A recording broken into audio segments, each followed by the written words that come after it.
My message is titled, Moving from Thanksgiving to Thanksliving. And I really like this idea. And I'm going to share what I mean by Thanksliving, okay, in just a moment, okay. Thanksgiving is this Thursday, and at this time, everyone's thoughts go to, the Thanksgiving turkey. I had a friend who called and said, hey, I bought a turkey, okay? It's frozen. It's going to take 4 days to thaw out, okay? And then she said, but I don't know if it will be ready for Thanksgiving.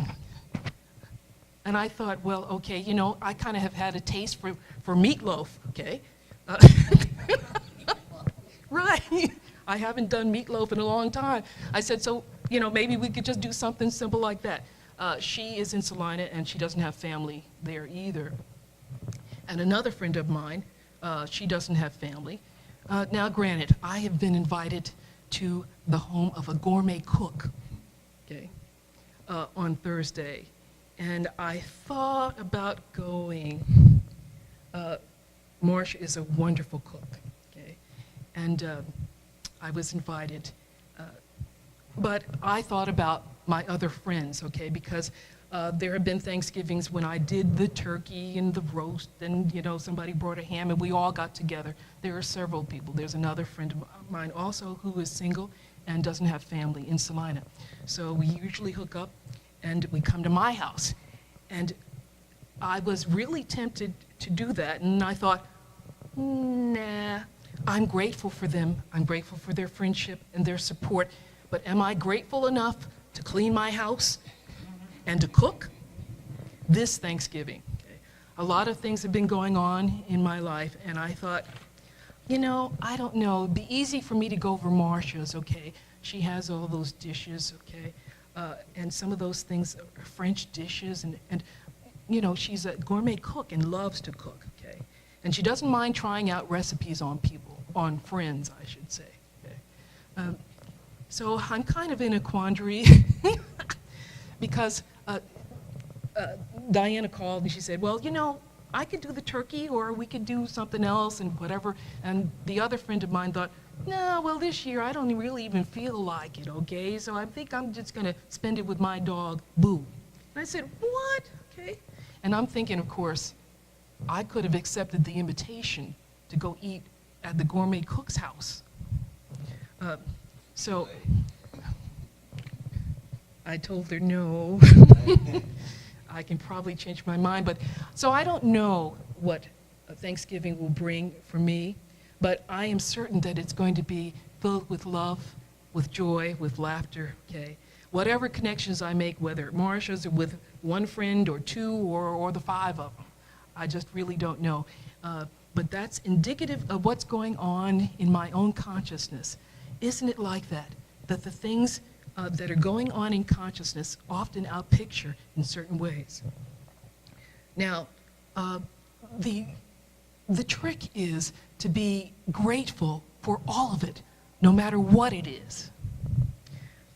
There is the story of this woman, Mrs. Harris, who loved shopping at Target. And when her husband retired, she requested that he accompany her on all of her shopping trips at Target. Okay? She just wanted to have that experience of shopping with him. And he begins telling the story that, he didn't want to do it because he gets bored when he's shopping with his wife. He just wants to get into the store and get out and get back home. And he said his wife, who is a typical woman, she loves to browse and look at things, and it takes quite a little while. So he was there at home, and in the mail came a letter to Mrs. Harris from Target. And the letter said something to the effect that, we regret to inform you, Mrs. Harris, that we have banned you and your husband from ever coming back to our store. Okay. We have recorded on our surveillance cameras several incidences that your husband instigated at our store. And it began with dates, okay? And it began, and I don't remember the dates now, but there was one day while his wife was shopping when Mr. Harris went to the recreation department of Target. and unbeknownst to the workers, set up a tent back there. And he invited the children shoppers to come. He said, "I'd let you in my tent if you would go and bring pillows and blankets from the housewares department." 20 children lugged pillows and blankets and things that they dragged from Target's houseware homemaker department. They caught that on camera. Then there was the incident when he went to customer service and he tried to put on layaway a bag of M&Ms. He was insistent. Why can't I put this bag of M&Ms on layaway? You let other people put other things on layaway, and he caused a disturbance there. Then one time when an announcement came over the intercom, he fell on the floor and he screamed, holding his ears, "It's those voices again! It's those voices again!" Another time when he and his wife visited Target, he lodged himself in one of the clothes racks. And whenever anyone came looking through the racks, he would shout, "Pick me, pick me." And then there was the time when he went into the dressing room, and he was in there for quite a little while. And then in a very loud voice, he said, "Where's the toilet paper?" And one of the clerks fell out cold. So this letter, at the bottom of the letter, they said, "Now, Mrs. Harris, this is an unfortunate situation here, but we really don't have any recourse." Oh, let me share one other thing, which was very important, because it was probably one of the pins that really sealed the deal for them to ban the Harrises from the store. He went to housewares department, and he called out, the clerk was there, and he said to her, "Code 3, there's a code 3 in the housewares department down in aisle so-and-so. You better get down there." And the clerk, being fairly new at the store, rushed off to go to this area. And her manager reprimanded her for leaving her area, and then that opened up a whole fight with the union, okay? And the letter said that we don't even have a code 3. And it cost us money and time. And that was kind of the last straw. So Mrs. Harris has this wonderful opportunity awaiting her. It's called Shopping Without Mr. Harris. And she is very grateful. We can be grateful for anything. It's easy to be grateful for the good stuff, the good experiences that we have. It's more trying, more challenging, perhaps even it's more of a spiritual growth when we can become grateful for those other things that are not so wonderful. And I was reminded of a true story when I worked on this talk. And I'd heard this story quite a number of years ago. There was a woman, and she was very distraught. She was upset because she had accidentally hit a young boy. Now, this young boy was riding his bike on the sidewalk, and unbeknownst to her, she wasn't aware, granted, so there is some culpability there. But when he got to the end of the street, he decided to cross the street, and he wasn't paying attention to the traffic and the walk signal. And she came up and went right into him. Her bumper hit him and caused him to fall off the bike into the street. And she was beside herself with this, but very relieved to understand that the boy was not fatally injured. The ambulance came. Right away, the parents were called, and they were right there when the ambulance workers were loading the boy into the ambulance, and they took him to the hospital. Later on that day, she decided to go visit, and as she was coming to the room where the boy was, the parents saw her, and they stopped her, and they expressed appreciation and gratefulness to her for hitting their son. And she was shocked, okay? She didn't know how to respond to this, okay? And they brought her into the boys' room and had her sit down while they explained what had happened. And apparently, unbeknownst to her, up on her left side, coming up was a huge truck, and it had made it to that same intersection at the same time when the accident occurred, when the boy left the curb and she hit the boy with the bumper. And the parents thanked her and thanked God, because if she hadn't stopped their son, he would have collided with this truck and he would have been killed, said the policeman. And that helped her a bit, but still the trauma of hurting someone she had to deal with. But there was also this feeling of being thankful and realizing that her hitting this boy, he had a broken leg and a broken arm, and that's basically all, that this was a blessing, a disguised blessing, and an example of how we can be thankful even when the situation we're dealing with is difficult or painful. And there are a myriad of examples of people who go through traumatic illnesses and accidents. Okay? There was a young man who, he was always athletic in his life, and he served some time in the military. And all of that, he came out and he was well. But he was, again, it was another accident, traffic accident, and he was hit by a car. He actually lost his 2 legs. And he thought for a minute, being very athletic, he thought life was basically over for him, okay? And he had difficulty seeing himself participating in life fully like he had been before. And various other people, other folks who had replaced limbs came and visited with him and shared with him that his life wasn't over, okay? That medical science had advanced to the place where they could fit him with the perfect prosthetic, and he could continue his life and learn how to enjoy sports in a different way.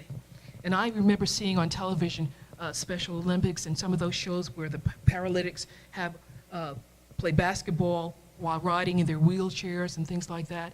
It's a great achievement for someone to, in a sense, get back on the horse after they've fallen off, okay? And so this young man did, and he decided to do something else. He began to speak.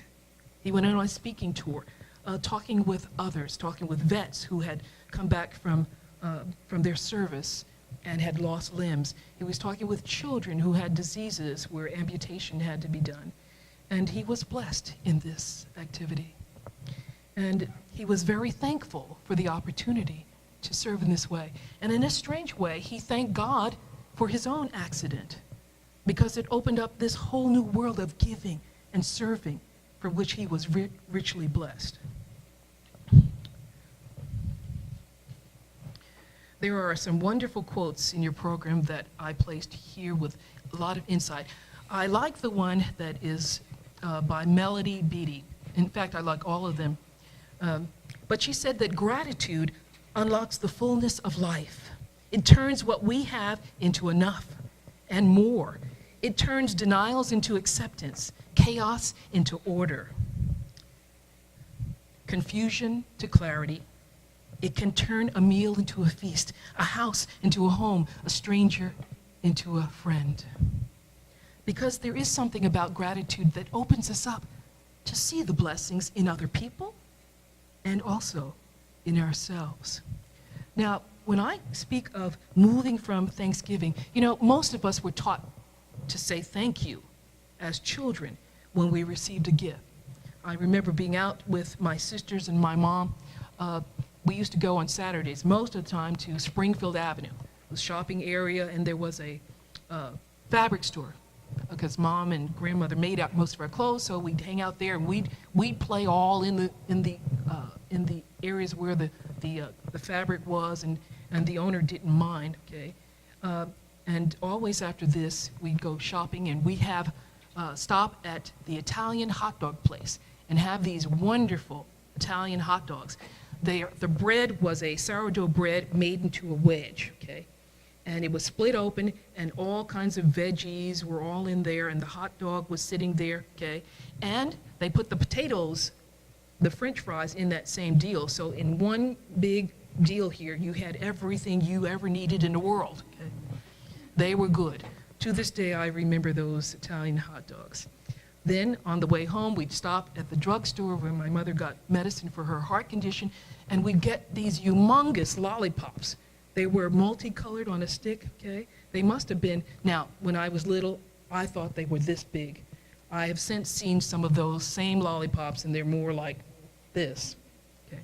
But you know, that's the power of imagination, okay? When we combine that with gratefulness and openness here, blessings seem greater. It multiplies the good.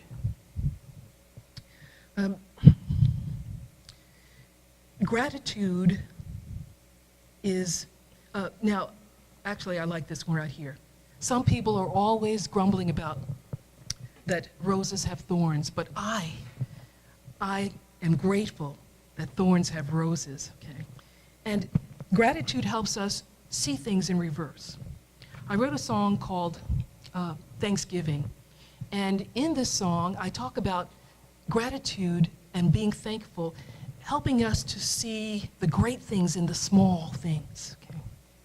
It kind of acts like a magnifier, okay? And it brings the small things up so we can enjoy them. And it's a pretty jazzy song. Hopefully I can remember to bring that and share that sometime with you, okay? Let's see. I wanted to share that, again, a lot of things have been happening in my life, and I believe that it's all gearing up toward Thanksgiving, this whole idea of being able to appreciate whatever is happening in our lives.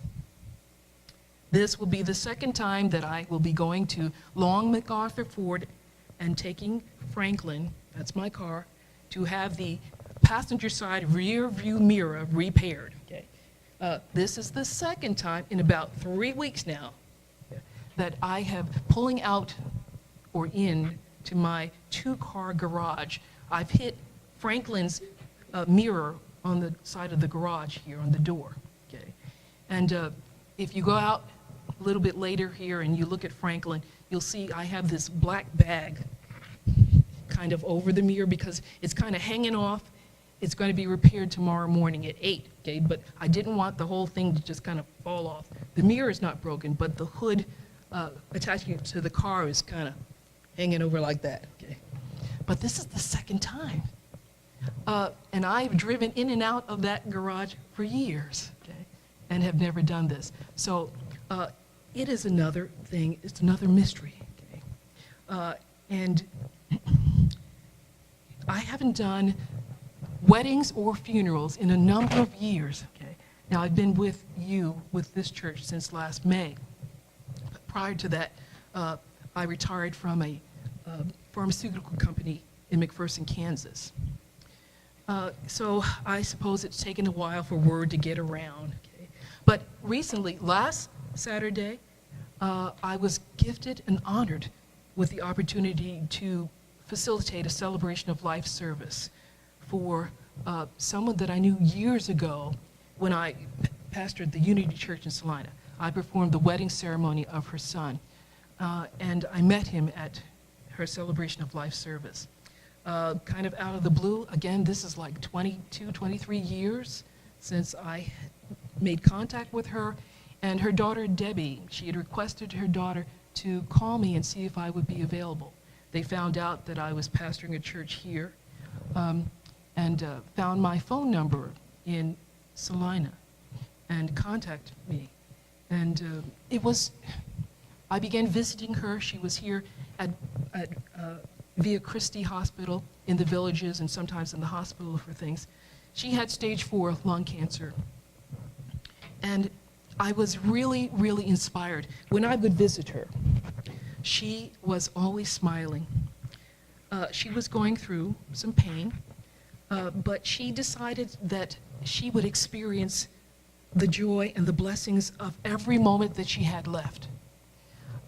She shared with me that the doctors had tried some new medicine, and it actually had begun to shrink her tumors. And she was actually looking forward to going home. And as it turned out, she did go home, but a different kind of home. Okay.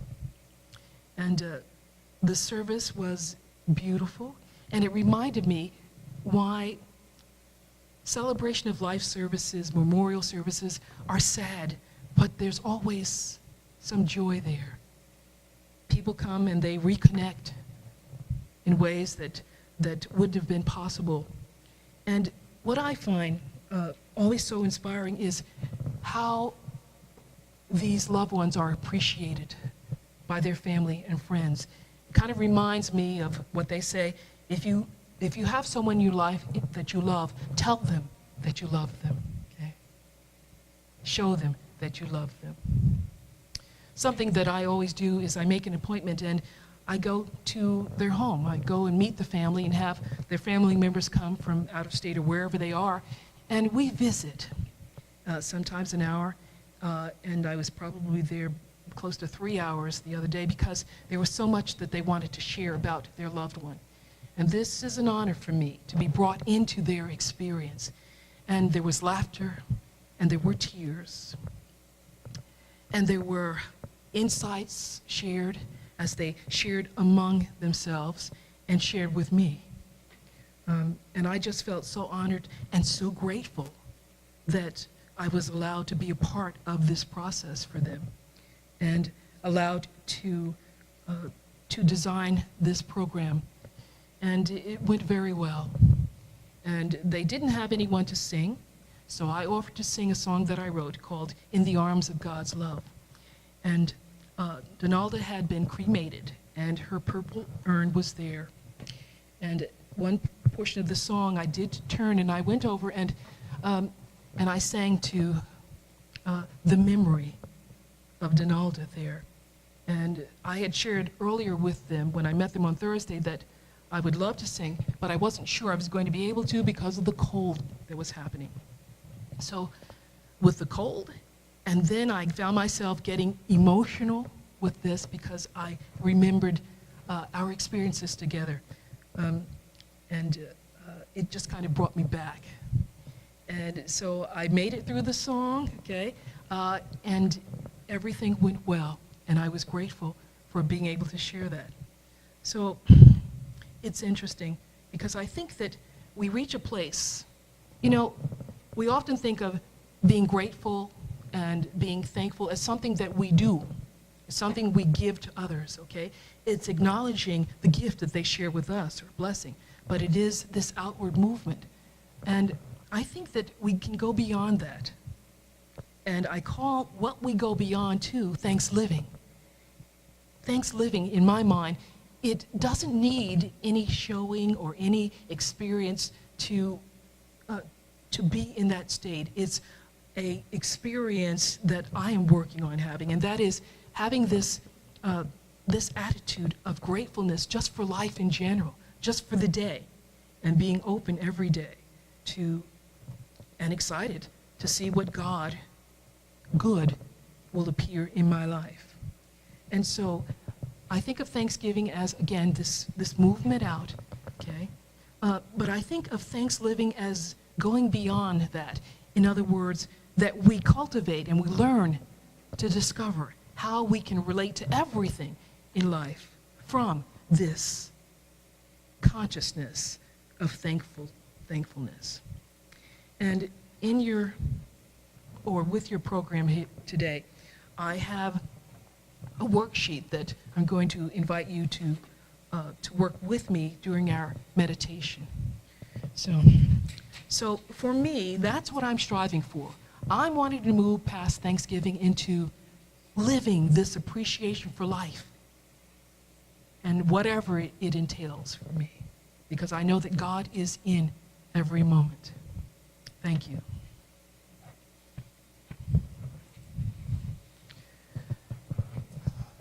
And now I'm going to invite you to sit back and we'll experience a short meditation. Then I'm going to